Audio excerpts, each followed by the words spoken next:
Бүгдээрэнт Монгол Ард улсын ардын хурлын тэргүүлэгчдийн тогтоолоор 1957 онд нэгэн хууль баталсан. За энэ хууль бол манай улсын хамгийн хөгшин хууль. Олон хүүхэд төрөөсийн эхчүүдийг одонгоор урамшуулах тухай гэдэг ийм нэртэй. За энэ хуулийг санаачсан үн миний ард байгаа төрийн нийгмийн зүтгэлтэн Самбуугай. За Самбуугай санаачсан энэ хуулиар эхийн алдар 1-2 дугаар одог бий болгосон. За тухайн үед л ингэж манай улс хүн амын үүсэх энэ бодлогод анхаарч ирсэн байна. За харамсалтай сүүлийн 1 жил төрөлт 10% багассан. Нэмээд энэ гэр бүл салт нэмэгдэж байна. Эндээс хамгийн их хохирол амсаж байгаа гэр бүлийн гишүүн бол хүүхэд. Тэгэхээр бид энэ удаагийн тусгай сурвалжлагаараа гэр бүл гэдэг энэ маш чухал сэдвийг хөндөж байгаа маа. 2024 оны байдлаар Монгол улсын нийт өрхийн тоо 997 мянга. Үүнээс хүүхэдтэй өрх 567 мянга байна. Тэдний 54900 4 ба түүнээс дээш хүүхэдтэй. 2023 оны судалгаагаар өрх толгойлсон ганц бие эцэг их 66813 байгаагаас 54863 нь их 11950 нь эцэг байна. Нийгмийн үндсэн нэгж болсон гэр бүлийг хамгаалах дэмжихийн тулд засгийн газраас хөдөлмөр нийгмийн хамгааллын яамны нэрийг өөрчилж Монголд анх удаа 2024 онд гэр бүлийн яам байгуулсан. Тэгэхээр энэ бол Монгол төрийн бодлого байх хэрэгтэй. Гэр бүлээ зөв авч явах. Гэр бүлээ зөв байлгах. Гэр бүлээ чадвартай байлгах. Гэр бүлээ чадвартай байлгах. Гэр бүлээ бат тогтвортой, аз жаргалтай байлгах гэдэг бол төрийн бодлого байх хэрэгтэй. Одоо бол олон газар яам байгуулж шүү гэр бүлээ. Энэ том төрийн бодлогоч явж эхэлж байна шүү дээ. Нийгэм чи хөгжөөд нэг хаус дороо тан мөргөөд ойлгодог байна шүү дээ. Явж ер нь хүнийг хүмүүжүүлдэг, хүнийг хүн байлгадаг орчин чинь гэр бүл юм байна.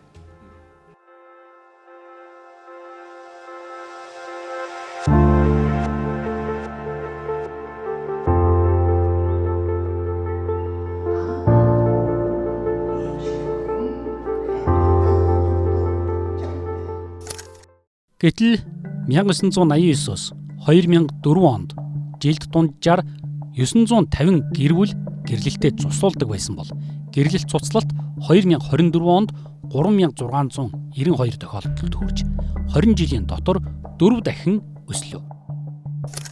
Тухайлбал 2016 онд 16.8 мянган хос гэрлэлтэд бүртгүүлж 4 мянган хос гэр бүлээ цуслуулахад гэрлэлтэд харгалзах гэрлэлт цуцлалтын хувь 23.8% байжээ. 2020 онд 14200 хос гэрлэлтэд бүртгүүлж 3300 гэр бүл цуслуулсан нь 23.2%. 2021 онд 16100 хос гэрлэлтэд бүртгүүлж 3400 хос гэрлэлтэд цуцлуулсан нь 21.1%. 2022 онд 17694 хос гэрлэлтэд бүртгүүлж 4515 гэрлэгч гэрлэлтэд цуцлуулсан нь 25.2%. 2023 онд 15128 гэрлэлт 4102 цуцлалт буюу 27.1%.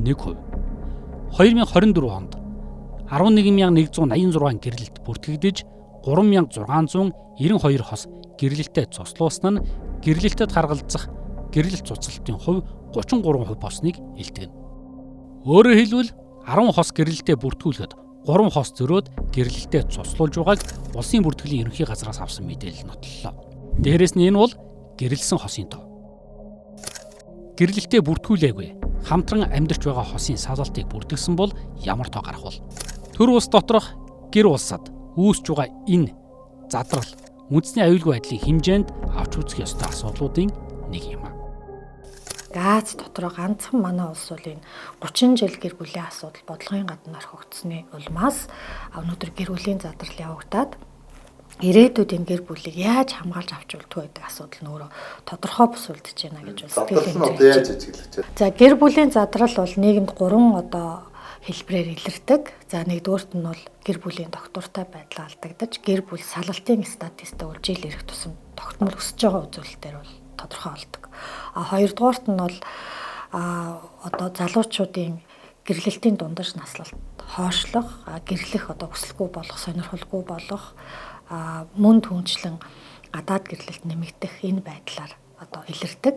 3 дахь одоо гэр бүлийн задрал явагдаж байгаа үзэгдэл нь юу байдаг вэ гэхээр ерөөсөө энэ гэр бүлийн амьдрал нөгөө хүчирхийлэл зөрчил, маргаан, нөгөө гэр бүлийн үнэт зүйл алдагддаг. Архины хамааралтай байх, янз бүрийн гаж буруу зуршилт одоо тий автах, түүнээсээ шалтгаалаад гэр бүл нийгэмд одоо үүргээ биелүүлж чадахгүй тийм одоо эрсдэлтэй нөхцөл байдал руу орж байгаа. Энэ одоо үзүүлэлтээр бол илэрдэг. Тэгээ энэ 3 бол одоо гуруула манай нийгэмд бол маш хүчтэй илэрч байгаа. Гэр бүлийн задралын асуудлыг судлаачдын хүрээнд ярьж байсан, тий хэлцэж байсан. Энэ задрал бол нэг талаасаа гэр бүлийн хүрээнд яриад байгаа юм шиг боловч эцсийн дүндээ бас яг нөгөө нийгэмдэр нийгмийн одоо үндсүүл төлөвшөхгүй, нийгмийн докторгүй байдал бий болоход л шууд нөлөө үзүүлдэг. Одоо хүчин төгөлдрүүлж байгаа гэр бүлийн тухай хууль бол 1999 оных батснаас нь 26 жил өнгөрцөн байна. За энэ хугацаанд нийгэм бол нэлээд өөрчлөгдсөн. Хуулийн яг хэрэгжилж байгаа өмгөөлж хуульчдэр бол энэ хуулийн хийл зөрчлийг бол хилээд ирдэг. За энэ хуулийг өөрчлөх тухай яриа бол цэндийн нэмд орж байгааг хууль зүйн дотоод иргэн сайдаар ажиллаж байгаа үеэс гарсан. Нийтдээ энэ хугацаанд 5 хууль зүйн сайд солигдсон байна. За 4 парламент дамнаад энэ сэдв яригдсан байх нэ. Өнөөдөр бид нар болоо цэцэрлэг төрөлн дээр зогсож байна. Энэ цэцэрлэг төрөлнгийн нэрийг болзоо гэдэг. За нийслэлийн залуучууд болцдог юм газар. За энэ нэрийг хууль зүйн сайд нямд орж байгаа маань өөрчлөөд хуульчдын төгөл гэдэг нэртэй болгосон. За бас энэ дээр аав ээж хоёр минь гэдэг өөрийнхөө дуртай дуулах дуртай дууныхаа хөшөөг усгсан байна. За харамсалтай нөгөө хууль мань шинжилгээтэй бий. Яагаад батлахгүй байгаад юу нөлөөлөлд байна гэдгийг бас харах хэрэгтэй болчиход байна л да. Тэгээ энэ болгоныг яг шийдвэрлэхэд л мэдээж магадгүй цаана нь бол янз бүрийн одоо асуудлууд байдаг баах. Хин нэгний эрх ашиг хөндөгдөх ёстой болоод байгаа байх тий. Дээрээс нь нэмээд одоо бас яг хөрөнгө санхүү тий энтэй холбоотой төсөвтэй холбоотой янз бүрийн асуудлууд байгаа. Хууль зүйн дотоод иргэн сайд Мөнхбаатарын тушаалаар гэр бүлийн хуулийг боловсруулах ажлын хэсгийг дахиад л шинээр байгуулжээ. Хэдэн засаг дамнан хууль боловсруулж буй мэргэжилтнүүд Чех, Польш, Унгар, Орос, Исланд, Шинзланд, Англи, Солонгос, Япон, Герман, Хятад, Канада, Финляндын туршлагыг Монголын өөрийн онцлогт уялдуулан шингээж байгаа гэх. Хуулийн төслийн талаар оюун зул дарга бидэнд дараах зүйлийг ярьсан. Нэвтрүүлэн зоочлол гэдэг бол өөрөө гэр бүлийн хэргийг шийдвэрлэх бас гол механизм байдаг. Манай улсын хувьд бол тустай амьдраад удцсан хүн дээр хүртэл ингээл эвлэрүүлэн зоочлолоор ордог. Заавал ор гэдэг. Тий, өөр хүнээс хүүхэдтэй болсон. Заавал ордог. Тэгээ хүчирхийлэл дээр болохоор хүчирхийлэл үйлцэн гэдэг нотлох баримтын авчир гэдэг. Гэтэл яг үүндээ судалгаанаас үзэхэд тэр нь тэг сата болж байгаа. Яагаад тэгэхээр хүн хүчирхийллийг 70 хэлбэрийн хүчирхийлэл байж бол сэтгэл санааны төрөл бүрийн хэлбэрийн. Тэгэхээр тийм болзошгүй нөхцөл байдлыг заавал нотлохыг шаардсанараа цаг алдах, эвлэр гэсэн хугацаа өгснөөрөө буцаагаад хохирогч болоод одоо нөгөө үлдгээд амиа алдсан тохиолдол ч гарч байгаа. Тийм учраас эсвэл бол бүр ингээд цуцлаа гэд хоёроос хоёулаа шийдсэн. Бүх асуудлаараа маргаангүй бол заавал эвлэрүүлэн зуршлаараа ор гэдэг нь өөрөө шүүлтүүргүй орох тийм шаардлага тавьсан байгаа даа. Эвлэрүүлэн зуршлал нь бол олон улстай хоёр хүн цуцлаа гэд ингээд орж ирэхэд битгий цуцлаачаа биш харин цуцлахтаа хүүхдийнхээ эрх ашиг бодолцоод энэ асрамжаа яаж шийдэх юм, хин дээрээ үлдээх юм, хүүхдийн тэтгэлгийг хідээр төлөх юм. Тэгээд тустай амьдрах байгаа эцэгийнх нь хүүхдтэйгээ ямар хуваараар яаж уулзах юм, нөгөөт нь уулзуулахгүй гэхгүй хүүхдийнхээ төлөө эцэгтэй нь уулзуулдаг, эхтэй нь уулзуулдаг байх. Энэ тохиролцоогоо эд хөрөнгөө яаж хуваах юм? Энийгээ эвийн журмаар хэрэлдсэн, муудалцсан, сэтгэл зүйн докторгүй, ийм маргаантай байхтаа биш. Би биендээ муудалцсан байх үедээ биш, эвлэрлийн байдлаар энэ асуудлаа тохиролцдог ийм систем үүшлээд байгаа. Энэ тогтолцоор бас ажлын хэсэг бол ярилцж байна. Гэхдээ эцэлээгүй байна. Гэр бүл салхтай зэрэгцэн үр хүүхэд, өмч хөрөнгө, тэтгэмж, асаргаатай холбоотой маргаан үүсдэг. Шүүхийн шийдвэр гүйцэтгэх ерөнхий газрын мэдээллээс үзэхэд 2022 оны 12 дугаар сарын байдлаар 14885 хүүхэд салсан эцэг эхээсээ тэтгэлэг авах ёстой. Гэвч хүүхдийн тэтгэлгийн 60% нь огт төлөгддөг байна. Гэрэлтийн гэрээ гэж нэг юм оруулна гэдэг яриад тийм. Гэрэлтийн гэрээ хүмүүс хүлээж авч байгаа юм тийм. Хоёрт энэ өөрөө нөгөө одоо явж байгаа дэлхийн нийтээр чиглэж байгаа тренд нь үнэн эсвэл турш үзээд уцаж байгаа тренд үү? Ямар үр дүн гэх юм? Ямар загвартай ахыг юу тусах? судалгаагаар бол маргасан үедээ цуцлахж байгаа яг ингээ амьдрахаа болгож байгаа үедээ хүн болгол би илүүг аавна гэсэн юм маргаан үүсдэг. Гэрэлтийн гэрээний ач холбогдол нь өөрөө анх гэрлэхдээ л хойлоо ань хөрөнгөө ингэж хувааж авъя шүү. Ийм нөхцөл байдал үүсвэл би тэдэн хувийг, чи тэдэн хувийг шинээр орж байгаа хөрөнгөн дээрээ ингийн шүү гэсэн энэ тохиролцоогоо хийж байгаа ийм л гэрээ шиг гэрээ гэдэг чинь өөрөө тохиролцоо шүү. Сайн дурын гэрээ байна гэсэн үг тийм. Цалин орлого нь амьдралд хүрэлцэхгүй байх. Хоорондын таарамжгүй харилцаа, аригтлалт, хүчирхийлэл, араар тавилт, анхаарал халамж, хайраар бинээ дутаах гэж шалтгаанууд хосуудыг салгахад хүргэдэг. Хууль зүйн үндэсний хүрээлэнгийнхэн гэр бүл цуцалсан шүүхийн 50 шийдвэрээ судалжээ. 2017 болон 2022 оныг харьцуулахад гэр бүлээс гадуурх харилцаанаас болж салах явдал 18%-аар нэмэгдсэн байна. Араар тавилт гэж өөрөө гэр бүл цуцлахад салахад хүргэдэг олон шалтгааны бас том шалтгаан. Энэ дээр одоо нөгөө нэг тэр 3 дахь чийдгээд тариуцлага хүлээх ч юм уу, торгох ч юм уу те. Ямар нэг юм юу орж ирж байгаа, зохицуулт орж ирж байгаа юу? Олон нийтийн хэлцүүлгээр хамгийн их одоо асуудаг зүйл байгаад байгаа. Тэнгүүд энэ дээр бол араар тавиад байгаа одоо жишээ нь өөрөлдмөл эхнэр нь ч юм уу нөхөр нь араар тавьсан бол тэгээд тэр нь гэрлэл цуцлах шалтгаан болсон бол тэр нөхөр эхнэрээсээ л тэр сэтгэл санааны хохирлоо нэхэмжилж байгаа болохоос биш 3 дахь читгээдэд бол бүр хариуцлага бол одоо энэ эрх зүйн хүчтэй улсуудад бол байхгүй байгаа. Боломж төвлөрөн сэтгэл санааны хохирол байсан учраас бид нар энэ талаар нь бол зохицуулт тусгаж өгсөн байна.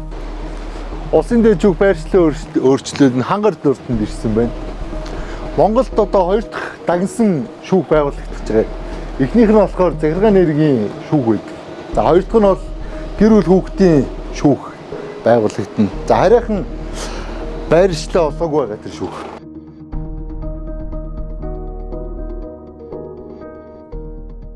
За гэр бүлийн дагнсан шүүх байгуулах юм бодит хэрэгцээ шаардлага бол угаасаа олон жил байлаа.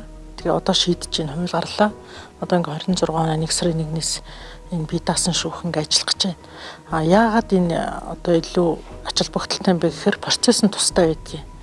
Тэгээд тэр эрх зүйн харилцаанд тохирсон тийм процесс байдаг учраас илүү одоо хүний эрх хамгаалагддаг. Илүү одоо тэр маргааны бодит байдал тогтоогддог.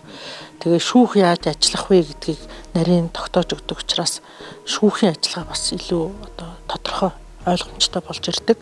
Тэгээд ийм ажиллагааг явуулахын тулд нэг мэрэгчсэн шүүгч нар байх хэрэгтэй гэд ингээд ирэхээр тухайн маргааныг одоо илүү нухацтай зөв шийдвэрлэх ийм процесс нөхцөл бүрднэ л гэсэн үг.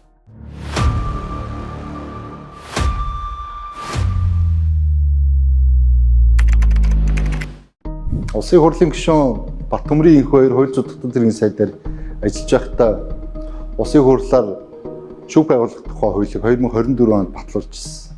За энэ хууль батлагдсанаар одоогийн энэ дагнсан хэлбэрээр байгуулагдаад байгаа гэр бүл хүүхдийн шүүх ажлын ажил хийсэн. За энэ шүүгчний үдийг сонгож шалгаруултаад хуулиудынхаа сургалтанд хамрагдаж байгаа хэвээр энэ шүүгчдэрийг бэлтгэж явах хэвээр. Тэгтэл одоо хүртэл дараагийн 2 сайд нь процессын хуулийг батлуулж чадаагүй лээ. Гэр бүлийн эрэг шүүхэд хэн шийдвэрлэх тухай хууль гэдэг энэ нэртэй хууль батлагдах хэвээр. Нэгдүгээрт тусгайлж мэрэгсэн одоо юм шүүгч байх шаардлага байна. Дээрээс нь шүүхийн захиргааны албан хаагч нарын асуудал хэрэгтэй. Тэгэхээр мэдээ шүүхийн үйлчлэгийг хүн хамгийн түрүүнд хаанаас авдаг вэхээр шүүхийн захиргаанаас авдаг. Тэгэхээр энд одоо наазах нэхэд одоо шүүгчийн туслах, нарийн бичиг гэдэг энэ шүүхийн захиргааны үндсэн албан хаагч нараас гадна тусгайлсан одоо сэтгэл зүйч одоо жишээ шаардлагатай болж байна. Тийм. Тэгэхээр энэ одоо тогтолцоог одоо бий болох энэ одоо ажлын хэрэгжилт бол одоо ингэ эхэлж байгаа юм байна гэж.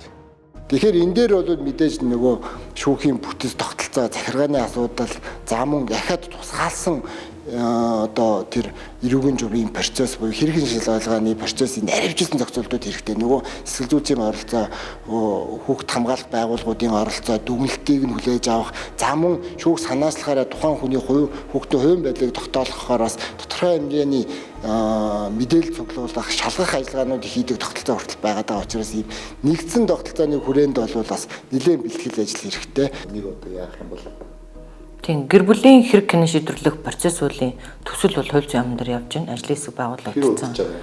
Энэ бол нэлээд удаж байгаа шүү. Ер нь бол шүүх байгуулах хуультай зэрэгцээд л энэ процесс үеийн төсөл яваад л ажлын хэсэг хуралдаад л яваад байсан. Тэгээд одоо энэ намрын чуулганд бол орж батлагдана л гэсэн тийм төлөвлөгөөтэй ажиллаж байгаа. Батлагдахгүй бол одоо бэ төлөвлөгөө юу? Иргэний эрх шүүхрийн хэн шийдвэрлэх тухай хуулинд өөрөө гэр бүлийн хэрэг маргааныг шийдвэрлэх тэр нөгөө процессууд бол байгаа.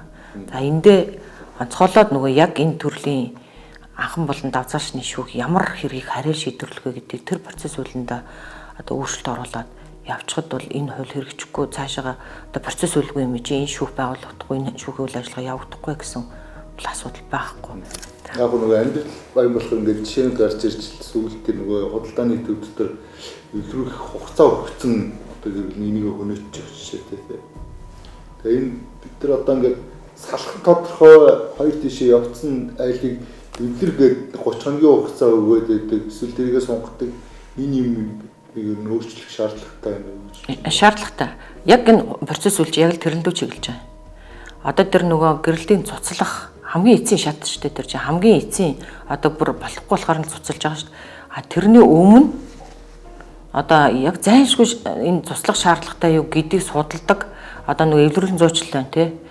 Эвлэрүүлэн зуучлагч маань тэр ирэг дээр ажиллаж байна, сэтгэл зүйч маань ажиллаж байна, нийгмийн ажилтан маань ажиллаж байна. Ингээ баг болоод ажиллаж байна гэдэг чинь тэр нөгөө гэр бүлийг зайлшгүй цуцлана. А цуцлсны дараа хэн ямар үүрэг хариуцлагатай, ямар харилцаатай байх вэ гэдгийг л яг ингэж тогтоож өгөх байхгүй тэр багаар ажиллаж байгаад. Одоо манай эвлэрүүлэн зуучлал дээр юу? Хугацаа сонгоод ингэчээд тэр нэг ардгай ажил нь байхгүй байгаа шүү дээ. Яг эвлэрүүлэн зуучлал дээр бол тий. Яг эвлэрүүлэх ажлаа бол тодорхой хэмжээнд хийж л байгаа л да үр дүнтэй бас эвлэрүүлэн зуучлах ажлаа бас тэгж үүсгэж болохгүй. Энэ эвлэрүүлэн зуучлах бас тодорхой хугацаанд явцсан ийм ажил шүү дээ. Тэгэхээр энийг бол тэгж үүсгэж болохгүй. Тий, үүсгэж болохгүй бас үр дүн гардаг.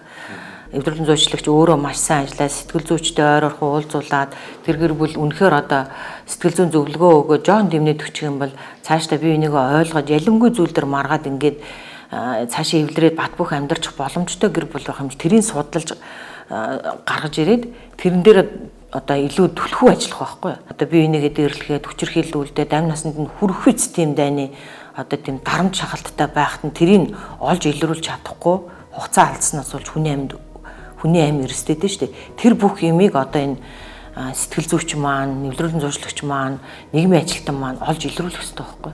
Тэр л юм жоохон дутаад байгаа. Одоо тэр яг энэ шинэ хуулийн дээр бол энэ орж ирэх юм. Шинжээчийн асуудал бол үнэхээр хүнд байдаг. Мэдээж шүүгч юм уу шүүгчийн туслах тухайн гэр бүлийн асуудал, гэрлэлт туслуулах гэж байгаа шалтгаан нөхцөлийг тогтоохоор ажиллагаа хийх бол боломжгүй. А талуудын гэрлэгчдийн шүүхэд ирүүлж байгаа баримтын хүрээнд л шийддэг. Тэгэхээр энэ шинжээч гэж энэ шүүхтэр байнгын одоо энэ шинэ хуулийн дээр бол байнгын ажиллахаар ингэж зохицуултанд орж байгаа юм байна. Тэгэхээр энэ шинжээч мэдээж шүүгч хэрэг маргаанаа уншиж танилцаад тухайн гэр бүлийн нөхцөл байдал, хэрэг маргааныхаа нөхцөл байдлыг тодорхойлоод шинжээчээ ажиллуулах мэдээлэл юм цуглуулах талаасаа энэ бол үнэхээр хэрэгтэй зохицуулалт юм байна. Бас нөгөө төгөөр бүх хэрэг маргааныг бас эвлэрүүлэн зуршлалаар зөвхөн хүчирхийлэлтэй гэдэг энэ нөхцөлөч бас бид нар бас эргэж харах шаардлагатай. Гэр бүлд гарч байгаа энэ зөрчил маргааныг шийдвэрлэх хуулиудаас гадна дагаадын хуулийн төслийг засгийн газар боловсруулчих. За энэ бол гэр бүлийг дэмжих тухай хууль. За энэ хуулийг боловсруулах ажлыг бол энэ гэр бүл хөдөлмөрийн нийгмийн хамгааллын яам хийх ёстой. Монголын төрөөс яаж гин Монголын гэр бүлүүдийг дэмжих вэ? Ямар арга хэмжээ авах вэ? Юу хөөцлөх вэ? Эдгээр асуудлыг бид нэр салбарын яамнаас нь тодруулъя гэж бодож байна.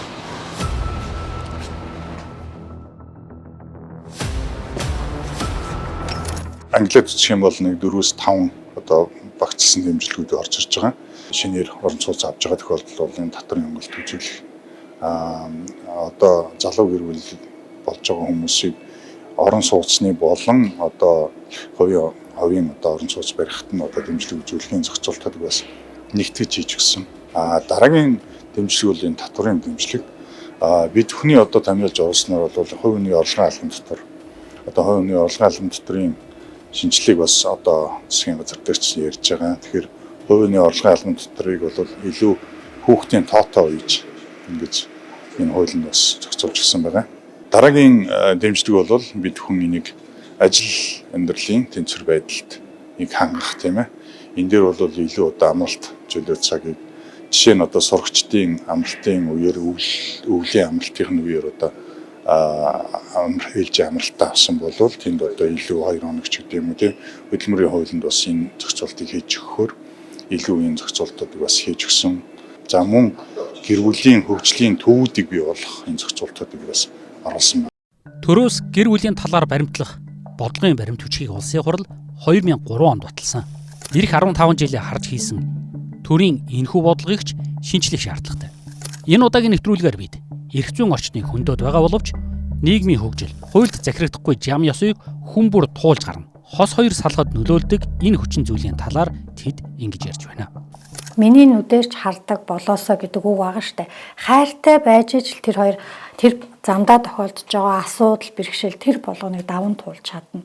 Хайр сэтгэлээс өөр сонирхлоор гэрэлсэн гэрлэлт бол тийм удаан хугацаанд үргэлжилж болж чадахгүй. Тэгэхээр гэр бүлийн үнд зүйл чинь хайр сэтгэл гэдэг юм чинь хүн төрөлхтний одоо хувьд байсаар ирсэн. Залуу гэр бүлийн одоо эхний 5 жил бол хамгийн эцэгтэй үе байдаг байхгүй юу? Энийг нэг залуу гэр бүлийн хямрал гэж нэрлэдэг. Энэ 5 жилд юу явагддаг вэ гэхээр хосуудын харилцаанд нэгдүгээр тасан зохицох процесс явагдана. Хоёрдугаарт хүлээн зөвшөөрөх процесс явагдана. Гуравдугаарт хамтын амьдралын үнд зүйлүүд энэ үед төлөвшнө. Энэ эхний 5 жилийг л давчвал цаашаага одоо зам нь өөрөлдөх юм бол дардан болоод явах юм.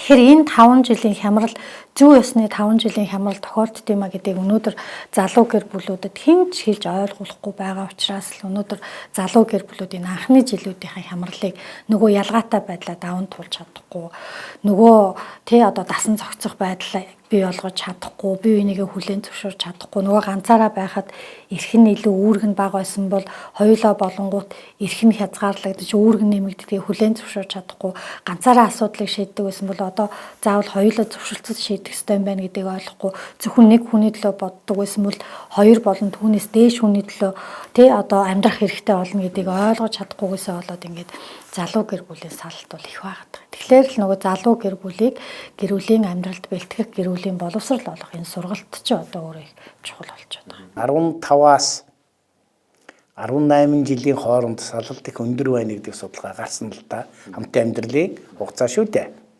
Тэгвэл энэ нь юутай холбоотой юм бэ? Яг энэ амьдралын мүлчилгийн энэ буюу тэр эрэгтэй эмэгтэй хүний бие физиологид гарч байгаа цэвэршилтийн энэ процесстэй холбоотой болж байгаа. Амьдралыг хяслантай зөрөөд арай ихэд нөгөө эмэгтэйгийн процессын үед дуусах алдах үе шатад одоо ойролцоосны 2 хүнийг авч үзээ л да шатцуухан 2 хүн гэдэг. Эрэгтэйчүүдийн цэвэршилтийн үе шат эхэлдэг. Бас яагаад эрэгтэй хүн гэр бүлээ ер нь ингээ та нарын насыг харахад нэг 44-өөс 50 насны хооронд их салалт байгаа. Эрэгтэйчүүдийн цэвэршилтийн үе шат. Тэнд яасан нөгөө өмнө нь байсан хоол ундны өмнө нь байсан харин бүх юм бол бас нөгөө сэтгэл зүгээд агаад өөр болж эхэлдэг. Тэгэхээр тэнд нөгөө өмнө байсан ханийн нөгөө хайр халамж дутах энэ юм өгүүлэгдээд ирэхээр өөр нэг эмэгтэй илүү гоё юм шиг ингээд татагдах. Нэг ийм процессүүд явдгийг. Тэгэхээр энийг бол бид нэр яаж ойлгох ёстой вэ гэхээр энэ гэр бүлийн боловсрал гэдэг хичээлийг бүх сургуулиудад, бүх их дээд сургууль, залуучуудад энэ хичээл ороод ирэхэд аяндаа энийг мэдээд ирнэ. Зүгээр өөрөө хүний нөхөр, хүүхдийн эцэг хүний хувьд миний байр суурь бол бид нэр ерөнхий боловсролын сургуулиас эхлээд гэр бүлийн боловсрал гэдэг зүйлийг, бэлгийн боловсрал гэдэг зүйлийг, эрүүл мэндийн боловсрал гэдэг зүйлийг төлөв олох ёстой юм байна. Тийм ээ. Хэдэн наснд хүрээд хүн одоо ямар одоо юу гэмтэй одоо хизээ хүнтэй суух вэ? Хинтээ суух вэ? Тийм ээ. Гэр бүлийн харилцаа гэдэг чинь өөрөө бие биенийхээ өмнө хариуцлага хүлээдэг, хүүхдийнхээ өмнө хариуцлага хүлээдэг. Энэ хариуцлагыг хүлээх одоо тэр чадвар чадамж одоо хизээ бий болсон байх вэ гэдэг дээр анхаарах асуудлууд тийм ээ. Энийг одоо мэддэг тэр мэдлэгийг олгох ийм шаардлага байна.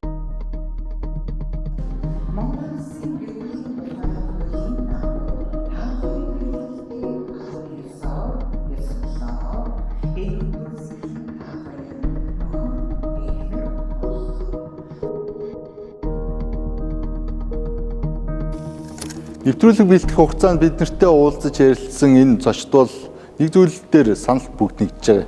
За энэ бол Монголын гэр бүлүүдэд оюутан сурагч нарт гэр бүлийн боловсрол олох шаардлагатай байна гэж. Залуу осыг ийм сургалтанд хамруулах шаардлагатай. За өнөөдөртөө ийм зохицуулт бол байхгүй. Харамсалтай нь ерөнхий боловсролын сургуулийн хичээлийн хөтөлбөрт гэр бүл төлөвлөлттэй холбоотой хичээл байхгүй. За тусгай мэрэгжил олгож байгаа гэр бүл судлалын ч юм уу ийм ихтэй сургуулиуд бол энэ талаас мэдлэгийг олох чинь бусад сургуулиуд бол энэ тохоо байхгүй. Хамгийн гол чухал зүйл бол Монголын нийгэмд гэр бүл. Тэгэхээр энэ рүү чиглэсэн энд хөрөнгө оруулсан юм сургалтуудыг хийх шаардлагатай байна. Тусгай сурвалжлага нэвтрүүлэг энэ төрөйд өндөрлөж байна.